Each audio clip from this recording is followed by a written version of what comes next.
নমস্কার বন্ধুরা, defence knowledge আপডেটসে আপনাদের স্বাগত। তো বন্ধুরা, ভারতের সমুদ্র সীমায় এবার হাজির হলো এমন এক শিকারী যার হাত থেকে বাঁচা শত্রু দেশের জন্য কার্যত অসম্ভব। কোনো র্যাডার বা কোনো সাধারণ বোট একে থামাতে পারবে না। সম্পূর্ণ দেশীয় প্রযুক্তিতে তৈরি এই নতুন হোভারক্রাফট ভারতীয় কোস্টগার্ড বা উপকূলরক্ষী বাহিনীর হাতে আসতেই ঘুম উড়েছে শত্রু দেশগুলোর।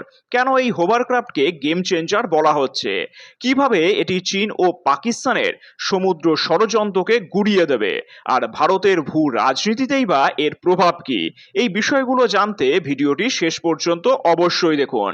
তাহলে বন্ধুরা, সম্প্রতি গোয়াতে আয়োজিত একটি বিশেষ অনুষ্ঠানের মাধ্যমে ভারতীয় উপকূলরক্ষী বাহিনীর বহরে যুক্ত হলো সম্পূর্ণ দেশীয় প্রযুক্তিতে তৈরি অত্যাধুনিক হোভারক্রাফট। প্রতিরক্ষা বিশেষজ্ঞদের মতেন ভারতের দীর্ঘ সমুদ্র উপকূলবর্তী এলাকায় নজরদারি চালানো, তল্লাশি ও উদ্ধার অভিযান এবং যে কোনো জরুরি পরিস্থিতিতে দ্রুত প্রতিক্রিয়া জানানোর ক্ষেত্রে এই নতুন সংযোজন এক যুগান্তকারী ভূমিকা পালন করবে, আর এটি ভারতের আত্মনির্ভরতার আরও এক বড় প্রমাণ। এখন দেখে নেব একটি সাধারণ যুদ্ধজাহাজ বা স্পিডবোটের সাথে এই হোভারক্রাফটের পার্থক্য কি। তাহলে দেখুন, হোভারক্রাফট বাতাসের কুশনের ওপর ভর করে চলে, ফলে এটি গভীর সমুদ্র, অগভীর জলভাগ, কাদামাখা উপকূল, এমনকি বালির চরের ওপর দিয়েও সমান গতিতে ছুটতে পারে। এছাড়াও ভারত মহাসাগর এবং আরব সাগরের যে কোনো সন্দেহভাজন জলযানকে তাড়া করার জন্য এর গতি অনন্য। এছাড়াও এটি সম্পূর্ণ ভারতে তৈরি হওয়ায় এর রক্ষণাবেক্ষণ খরচ অত্যন্ত কম এবং যুদ্ধকালীন পরিস্থিতিতে বিদেশি যন্ত্রাংশের ওপরও ভারতকে নির্ভর করতে হবে না। এছাড়াও এই দেশীয় হোভারক্রাফট অন্তর্ভুক্তির ফলে ভারতের প্রধান তিনটি বড় লাভ হতে চলেছে। তাহলে দেখুন, ভারতের প্রায় ৭,৫১৬ কিলোমিটার দীর্ঘ উপকূল রেখা রয়েছে। ২৬/১১ মুম্বাই হামলার মতন ঘটনা আমরা আগেই দেখেছি, যেখানে সন্ত্রাসবাদীরা সমুদ্রপথ ব্যবহার করেছিল। এছাড়া এই হোভারক্রাফটের কারণে এখন অগভীর বা খাঁড়ির এলাকাতেও ভারতীয় বাহিনী ২৪ ঘন্টা কড়া নজরদারি চালাতে পারবে। জলদস্যু, মাদক পাচার এবং সমুদ্রপথে অবৈধ অনুপ্রবেশ রোধে এটি কোস্টগার্ডের শক্তি বহুগুণ বাড়িয়ে দেবে। আগে এই ধরনের প্রযুক্তির জন্য ভারতের রাশিয়া বা পশ্চিমা দেশগুলোর ওপর নির্ভর করতে হতো, আর এখন দেশীয় প্রযুক্তিতে তৈরি হওয়ায় ভারতের কোটি কোটি টাকা বৈদেশিক মুদ্রা সাশ্রয় হচ্ছে। এছাড়াও যা দেশের প্রতিরক্ষা ব্যবস্থার অর্থনীতিকেও কার্যত মজবুত করছে। আর ভারতের এই শক্তি বৃদ্ধিতে সব থেকে বেশি সমস্যায় পড়বে দুটি দেশ, চীন এবং পাকিস্তান।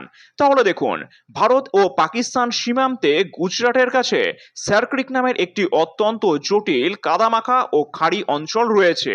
পাকিস্তান এই এলাকা দিয়ে প্রায় জঙ্গি অনুপ্রবেশ এবং মাদক পাচারের চেষ্টা করে। সাধারণ ভারী জাহাজ এখানে চলাচল করতে পারে না, কিন্তু নতুন হোভারক্রাফট কাদা, জল ও বালির ওপর দিয়ে অনায়াসে চলতে পারে, আর এর ফলে স্যারক্রিক বা ভারত পাক সামুদ্রিক সীমান্তে পাকিস্তানের সমস্ত গোপন অপারেশন এবং অনুপ্রবেশের ছক চিরতরে বন্ধ হয়ে যাবে। আর চীন দীর্ঘদিন ধরেই ভারতকে সমুদ্রপথে চারদিক থেকে ঘিরে ফেলার চেষ্টা করছে, যেমন শ্রীলঙ্কা, পাকিস্তান বা মায়ানমার বন্দর ব্যবহার করে। আর ভারত মহাসাগরে চীনের সাবমেরিন এবং গুপ্তচর জাহাজের আনাগোনা লেগেই থাকে। ভারতের এই নতুন হাই স্পিড নজরদারি ব্যবস্থার কারণে চীনের নৌবাহিনীর যে কোনো সন্দেহজনক মুভমেন্ট ভারতের র্যাডারে চলে আসবে। ফলে ভারত মহাসাগরে বেজিংয়ের দাদাগিরি কমানোর ক্ষেত্রে এটি একটি বড় চাল। এছাড়াও এই ধরনের দেশীয় প্রতিরক্ষা প্রযুক্তির বিকাশ ভারতের ভূ রাজনীতিতেও বড় প্রভাব ফেলে। তবে এর পেছনে আভ্যন্তরীণ রাজনৈতিক দূরদর্শিতাও জড়িয়ে থাকে। অর্থাৎ ভারত এখন আর কেবল অস্ত্র আমদানিকারক দেশ নয়, বরং অস্ত্র তৈরিকারী দেশ হিসেবে বিশ্বে মাথা তুলছে। আর এর ফলে দক্ষিণ এশিয়ায় ভারত একচ্ছত্র নেট সিকিউরিটি প্রোভাইডার হিসেবে নিজের অবস্থান আরো শক্ত করল। অতীতে ভারতের রাজনীতিতে একটি বড় ভুল ছিল প্রতিরক্ষা খাতে অতিরিক্ত মাত্রায় আমদানির ওপর নির্ভর করা এবং আমলাতান্ত্রিক জটিলতায় দেশীয় প্রজেক্টগুলোকে ঝুলিয়ে রাখা। যদি বহু বছর আগে এই মেক ইন ইন্ডিয়া বা দেশীয় প্রযুক্তির ওপর জোর দেওয়া হতো, তবে আজ ভারত সামুদ্রিক সুরক্ষায় আরো অনেকটা পথ এগিয়ে থাকত। আর বর্তমান সময়ে প্রতিরক্ষা ক্ষেত্রকে স্বনির্ভর করার যে রাজনৈতিক সদিচ্ছা দেখা যাচ্ছে, তারই ফল হলো এই হোভারক্রাফট। ভুল রাজনীতি বা বিরোধিতার খাতিরে যদি এই ধরনের দেশীয় প্রতিরক্ষা বাজেট বা প্রজেক্টকে কোনো সরকার ভবিষ্যতে অবহেলা করে, তবে তা সরাসরি দেশের সুরক্ষাকে ঝুঁকিতে ফেলবে। প্রতিরক্ষা নিয়ে রাজনীতি দেশের শত্রুদেরই সুবিধা করে দেয়। এই সচেতনতা তৈরি হওয়া জরুরি। আর গোয়ায় এই হোভারক্রাফটের কমিশন হওয়া কেবল একটি নতুন জলযান যুক্ত হওয়া নয়, এটি ভারতের সামুদ্রিক সার্বভৌমত্বের এক নতুন যুগের সূচনা। স্থল, জল বা কাদা, শত্রু যেখানেই লুকোনোর চেষ্টা করুক না কেন, ভারতের এই নতুন প্রহরী তাদের খুঁজে বের করবেই। ভারতের এই সম্পূর্ণ দেশীয় প্রযুক্তির হোভারক্রাফট তৈরি করা এবং কোস্টগার্ডের এই শক্তি বৃদ্ধি নিয়ে আপনাদের কি মতামত? চীন ও পাকিস্তানের বিরুদ্ধে এটি কতটা কার্যকর হবে বলে আপনারা মনে করেন?